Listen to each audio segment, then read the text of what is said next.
நமக்கு அருகால் இருக்கின்ற பிரபலமான சிக்கனங்களுடைய மதிப்பிற்குரிய கடமை இமாம் ஹாஷிம் ஹசரத் அவர்கள் ஒரு சிறப்புரை நிகழ்த்தி இன்ஷா அல்லாஹ் சிறப்பு துஆ செய்வார்கள்.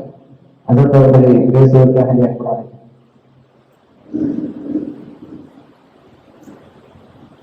இமாம் அவர்களை கண்ணியப்படுத்துவதற்காக நமது பள்ளியின் தலைவர் சையது ஹுமாயூன் அவர்கள் சால்வை அணித்து கண்ணியப்படுத்துவார்கள்.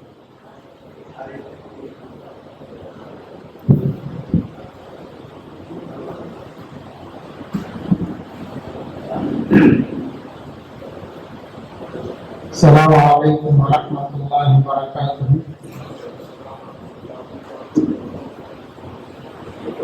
نحمد الله النبي ونصلي ونسلم على رسول الكريم أما بعد. قال الله سبحانه وتعالى في محكم التنزيل في القرآن المجيد والفرقان الحميد بعد أعوذ بالله من الشيطان الرجيم بسم الله الرحمن الرحيم وأن المساجد لله فلا تدعوا مع الله أحدا صدق الله العظيم. وقال نبينا صلى الله عليه وسلم المساجد بيوت الله في الأرض تضيء لأهل السماء كما تضيء نجوم السماء لأهل الأرض أو كما قال عليه الصلاة والتسليم.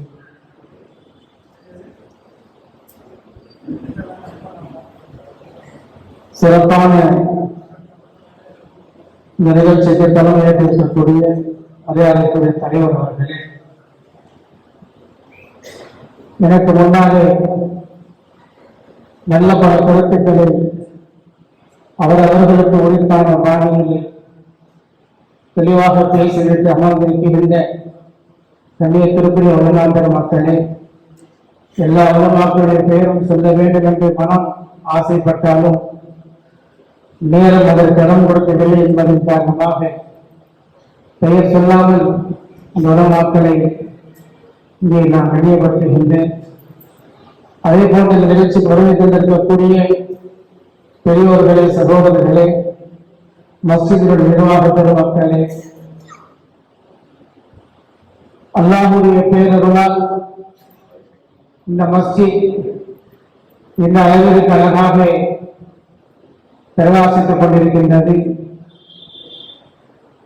இந்த மஸ்ஜிதுடைய ஆரம்ப நிலையில் நான் பார்க்கின்றேன், இப்போது நிலையையும் பார்க்கின்றேன். 1993 நான் இந்த மஹல்லாவில் பெண்ணெடுத்தவர். இந்த மஹல்லாவுக்கும் எனக்கும் சம்பந்தம் உண்டு. இந்த மஹல்லாவுடைய சம்பந்தப்படுத்தியவன் 1993 நிக்காக முடித்து முதல்ல அசர் தொழுகைதான் இங்க வந்தேன். அந்த நேரத்தில் இருக்கக்கூடிய மஸ்ஜிதையும் காட்சிக்கு வருகின்றன. 2026 இப்போதைய காட்சி கண்களுக்கு வருகின்றது. இந்த பிரமாண்டமான ஒரு அமைப்பை உருவாக்கி கொடுத்த அல்லாஹுக்கே முதல் நன்றி. அல்லாஹ்வை யாரெல்லாம் சேவை செய்தார்களோ, யாரெல்லாம் உழைத்தார்களோ, அத்தனை பேர்களுடைய உழைப்புகளையும் அல்லாஹ் அங்கீகரிப்பார்கள். அத்தனை பேர்களுக்கும் அல்லாஹ் சொர்க்கத்தில் உயர்ந்த மாளிகைகளை வழங்குவார்கள். கண்ணியத்திற்குரிய அல்லாஹ்வின் நல்லடியார்களே, மஸ்ஜித் என்பது அல்லாஹ்வுடைய இல்லம். யாரெல்லாம் தங்களுடைய தொடர்பை மஸ்ஜிதோடு ஏற்படுத்திக் கொள்கின்றார்களோ அவர்கள் வாழ்க்கையிலே சிறப்பாக வாழ்வார்கள் என்பதிலே சந்தேகம் கிடையாது. காரணம், அத்தனை தொடர்புகளையும் அல்லாஹ் உலகத்தில் ஏற்படக்கூடிய எல்லா காட்சிகளுடைய தொடர்புகளையும் நன்மையான காரியங்களுடைய செயல்பாடுகளை எல்லாம் அல்லாஹ் மஸ்ஜிதிலிருந்து தான் ஆரம்பிக்கின்றார். சொல்வார்கள் உலமாக்கள், நம்முடைய காபா இருக்கின்றதே உலகத்தினுடைய ஆக நடுப்பகுதியில் எல்லாம் வைத்திருக்கின்றார். அந்த காபாவிற்கு மேலிருந்துதான் அல்லாஹ்வுடைய பைத், அந்த அரசு பைத் மஸ்ஜிதில் மாமூர், அந்த மாமூர் என்ற மஸ்ஜித் பைத்துல் காபாவுக்கு மேலே இருக்கின்றது. அதற்கு மேலேதான் அல்லாஹ்வுடைய அரிசி இருக்கின்றது. அல்லாஹ்வுடைய அரிசியில் முடிவு செய்யப்பட்ட விஷயங்கள் கஅபாவிற்கு வருகின்றன. கஅபாவின் மூலமாக உலகத்தில் இருக்கக்கூடிய எல்லா மஸ்ஜிதுகளுக்கும் அந்த ரஹ்மத்துகள் பங்கு வைக்கப்பட்டுக் கொண்டிருக்கின்றது. எனவே இந்த உலகத்திலே எத்தனை விதமான நலவுகள் நடந்து கொண்டிருக்கின்றதோ அத்தனையும் மஸ்ஜிதுகளின் மூலமாகத்தான் நடக்கின்றன. மஸ்ஜித் என்பது ஒரு சாதாரண இடம் இல்லை. இந்த உலகம் இயங்கிக் கொண்டிருப்பதற்கு காரணம் மஸ்ஜிதுகள் தான். எதுவரை இந்த மஸ்ஜிதுகள் சிறப்பாக்கப்படுமோ, ஒரு மஹல்லாவிலே எதுவரை ஒரு மஸ்ஜித் சிறப்பாக கருதப்படுமோ அதுவரை அந்த மஹல்லா சிறப்பாக இருக்கும். எப்போது மஸ்ஜிதுகளுடைய கண்ணியங்கள் வீணடிக்கப்படுமோ பிறகு அங்கே சோதனைகளும் வேதனைகளும் வர ஆரம்பித்துவிடும். அல்லாஹ் அந்த சூழ்நிலைகள் நம்மை பாதுகாப்பானாக. கண்ணியத்திற்குரிய அல்லாஹ்வின் அடியார்களே, மஸ்ஜிதை கொண்டுதான் அத்தனையும் இயங்குகின்றது என்பதன் காரணமாகத்தான் இந்த உலகத்தை படைப்பதற்கு முன்னதாகவே அல்லாஹ் முதலில் காபாவை படைத்தார். முதலில் ஆதம் அலைஹிஸ்ஸலாமை இறக்கவில்லை பூமிக்கு. இந்த பூமியில் ஆதம் அலைஹிஸ்ஸலாம் வருவதற்கு முன்னால் அல்லாஹ் காபாவைத்தான் இறக்கினார். நபி ஸல்லல்லாஹு அலைஹி வஸல்லம் அவர்கள் மதீனாவிற்குள் நுழையும் பொழுது முதலாகவே கட்டினார்கள். மஸ்ஜிதுல் நபவியை கட்டினார்கள். இடையில் சில நாட்கள் குபாவிலே தங்கும் பொழுது அங்கேயும் மஸ்ஜிதை தான் கட்டினார்கள். மஸ்ஜிதே குபா. அல்லாஹ் எல்லோருக்கும் செல்லக்கூடிய மார்க்கத்தை நசீபாக்குவானாக.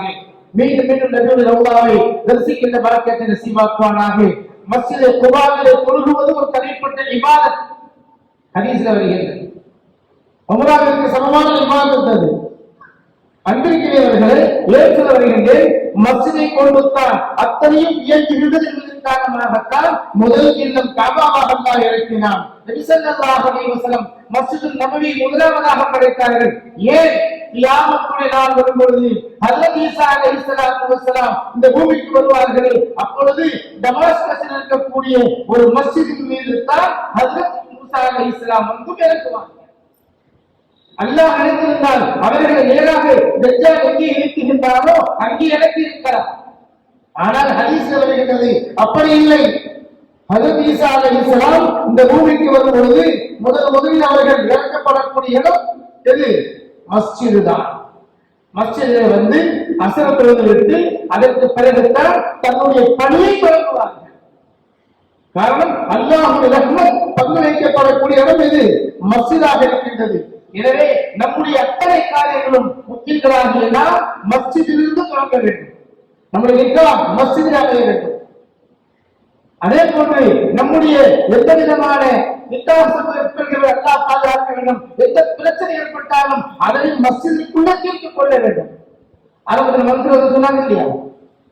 ஆரம்ப காலத்தில் மஸ்ஜித் நபவியில முஸ்லிம்களுடைய போர், அதுதான் விவசாயத்தை கற்றுக் கொடுக்கக்கூடிய பல்கலை கழகம், சட்டங்களை போதிக்கக்கூடிய பல்கழகம் மஸ்ஜித் நபவி தான். வாரிசுரிமை சட்டத்தை போதிக்கக்கூடிய மஸ்ஜித் நபவி தான். எல்லா விதமான கல்விக்காரர்களையும் முத்துகாரமாக்களுக்கு முத்தநபி ஸல்லல்லாஹு அலைஹி வஸல்லம் போதித்த இடம் மஸ்ஜித்.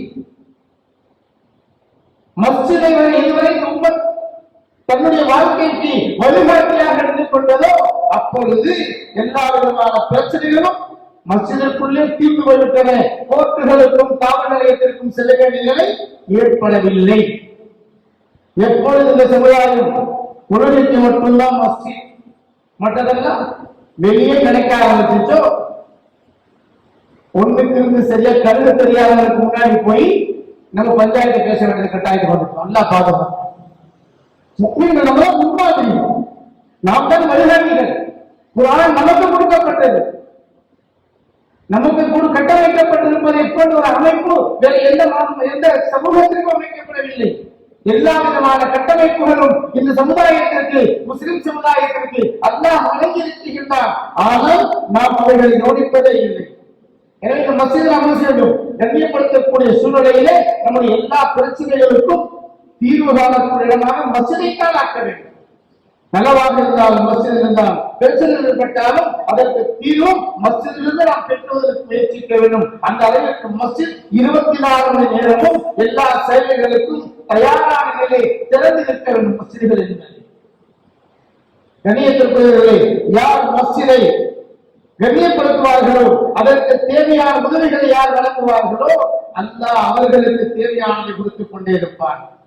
இந்த மஸ்ஜித் இதனை புதிய கட்டிடம் உருவாக்குவதற்கும் இதற்கு முன்னர் அந்த பழைய கட்டிடம் உருவாக்குவதற்கும் அல்ஹம்துலில்லாஹ் எத்தனையோ மக்கள் உதவி செய்தீர்கள். உதவி செய்தவர்கள் சில பேர் கபருக்கு போய்விட்டார்கள், சில பேர் பூமியின் மீது வாழ்ந்து கொண்டிருக்கிறோம். அல்லாஹ் எல்லோரும் கபூல் செய்வானாக, எல்லோருக்கும் சிறந்த பகலத்தை கொடுப்பானாக. மஸ்ஜிதிற்காக வேண்டி நாம் செய்த ஒவ்வொரு தியாகமும், ஒவ்வொரு பொருளாதார உதவியும், ஒவ்வொரு உடல் உழைப்பும் எதையும் அல்லாஹ் வீணாக்குவதில்லை. அதற்கு பகரத்தை உலகத்திலும் தருவான், நாளை மறுமையிலும் தருவான் என்பதிலே எந்த விதமான சந்தேகமும் இல்லை. கண்ணியத்திற்குரியவர்களே, நாம் ஹதீஸிலே பார்க்கின்றோம்.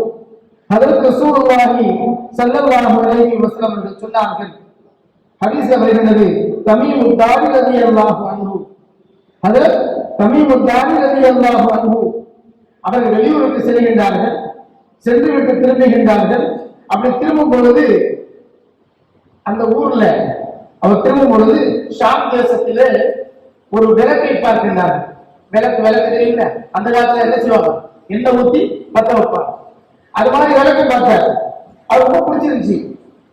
நம்ம நினைப்போம், ஏதாவது ஒரு லைட்டை பார்த்தா ஒரு ஷோவா நினைப்போம், நம்ம வீட்டுக்கு நல்லா இருக்கும்ல அப்படியே நினைப்போம். மனிதன் தான் அப்படி சொல்றோம், நம்ம வீட்டுக்கு நல்லா இருக்கும்ல அப்படின்னு நினைப்போம். ஆனா தமிழ் தாக்கி எல்லாரும் அந்த விளக்கை பார்த்த உடனே அவங்க நினைச்சாங்கன்னா, இதையும் மஸ்ஜித் நபவிக்கு வாங்கக்கூடாது. என்ன பாருங்க, என்ன கொடுக்கணும், அல்லாஹ்வுக்கு தலைமை கொடுக்கணும். வாங்கிட்டாங்க அந்த விளக்கு ஷாம் தேசத்துல. வாங்கிட்டு மதீனாவுக்கு வந்தாங்க. வந்து மாலை நேரத்திலே அந்த விளக்குகளை எரிய வைத்து விட்டார்கள். மாலை பொழுதிலே முஹம்மது ரசூலுல்லாஹி ஸல்லல்லாஹு அலைஹி வஸல்லம் அவர்கள் உள்ளே வருகின்றார்கள். மஸ்ஜித் பிரகாசித்துக் கொண்டிருக்கின்றது. மஸ்ஜித் பிரகாசித்துக் கொண்டிருக்கின்றது. ஸல்லல்லாஹு அலைஹி வஸல்லம் கேட்டார்கள், இந்த காரியத்தை யார் செய்தது? எல்லாம் அமைதியா இருந்தாங்க. கண்டு சொல்லப்படுச்சு, யார் செஞ்சார்? அது தமீமுத் தாரி ரலியல்லாஹு ரசூலுல்லாஹி ஸல்லல்லாஹு அலைஹி வஸல்லம் அந்த சஹாபியை பார்த்து சொன்னார்கள், நிறைய துவா செஞ்சாங்க. செஞ்சுட்டு சொன்னாங்களா, தமீமே, எனக்கு இன்னொரு மகள் இருந்தால், எனக்கு இன்னொரு மகள் இருந்தால் அந்த மகளை உங்களுக்கு நான் திருமணம் செய்து கொடுத்து இருப்பேன். எவ்வளவு பேர் பார்த்தீங்க, என்னென்ன செஞ்சாங்க அந்த சஹாபி? அல்லாஹ்வுடைய இல்லத்தை பிரகாசிக்க வச்சாங்க. நபியுடைய உள்ளம் அவ்வளவு சந்தோஷமாயிடுச்சு. எதுக்கு தயாராயிட்டாங்க? தன் மகளை ஒன்று இருக்குமையானால் அதை நான் மனமுடித்து கொடுப்பதற்கு தயார்னு சொன்னாங்க. அவன் மணமகன் இடத்திலே கொடுப்பதற்கு மகன் இல்லை.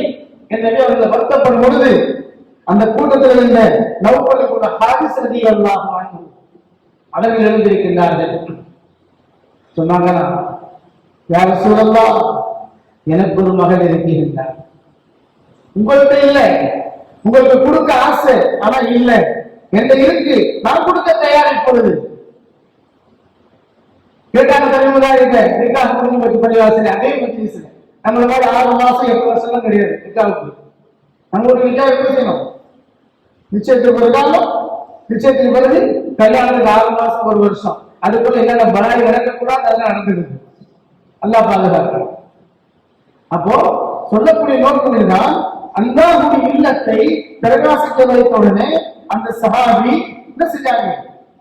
அந்த சஹாபிக்கு ரசூலுல்லாஹி ஸல்லல்லாஹு அலைஹி வஸல்லம் துஆ செஞ்சாங்க. தன்னுடைய குடும்பத்திலிருந்து ஒருவராக அவரை ஆக்க வேண்டும் என்று ஆசைப்பட்டார். உடனே ஒரு சஹாபி வந்து தன்னுடைய குடும்பத்திற்கு மருமகனாக அவரை எடுத்துக்கொண்டு போயிட்டாங்கன்னு சொன்னா, இந்த வேலை எவ்வளவு உயர்ந்த வேலை என்பதை சிந்திக்க வேண்டும். எனவே கண்ணியத்திற்குரியவர்களே, நாம் எதுவரை மஸ்ஜிதை கண்ணியப்படுத்துவோமோ அதுவரை நாம் கண்ணியமாக இருப்போம். மஸ்ஜிதுகளுக்கு தாராளமாக உதவி செய்யுங்கள், மஸ்ஜிதுகளுக்கு தாராளமாக செலவு செய்யுங்கள். மஸ்ஜிதுகளை மட்டுமல்ல, அந்த மஸ்ஜிதை ஒட்டி மஹல்லாவிற்கு என்ன தேவை இருக்கின்றதோ அவைகளை பூர்த்தி செய்யுங்கள் என்று சொன்னால் ஹதீஸ்ல வருகின்றது. பெருமானார் ஸல்லல்லாஹு அலைஹி வஸல்லம் சொன்னார்கள், யாரும் ஒரு மனிதர் ஒரு மஸ்ஜிதில் விளக்கை பற்ற வைத்தால் அந்த விளக்கு இருக்கும் காலமெல்லாம் 70,000 மலக்குகள் இவருக்காக துஆ செய்து கொண்டிருக்கின்றார்கள். நான் வாய்ப்பு ஒரு விளக்குங்க, எதுவரை ஹதீஸ்ல வருது. பெருமானார் சொன்னாங்க, மன் அன்லக ஃபீஹி திஸ்பீரன் ஸல்லா அலைஹி 70,000 மலக். யார் ஒரு விளக்கை கொண்டு ஒரு மஸ்ஜிதை மாற்றுவாரோ அது எரிந்து கொண்டிருக்கும் காலம் எல்லாம் 70,000 மலக்குகள் துஆ செய்து கொண்டிருக்கின்றார்கள்.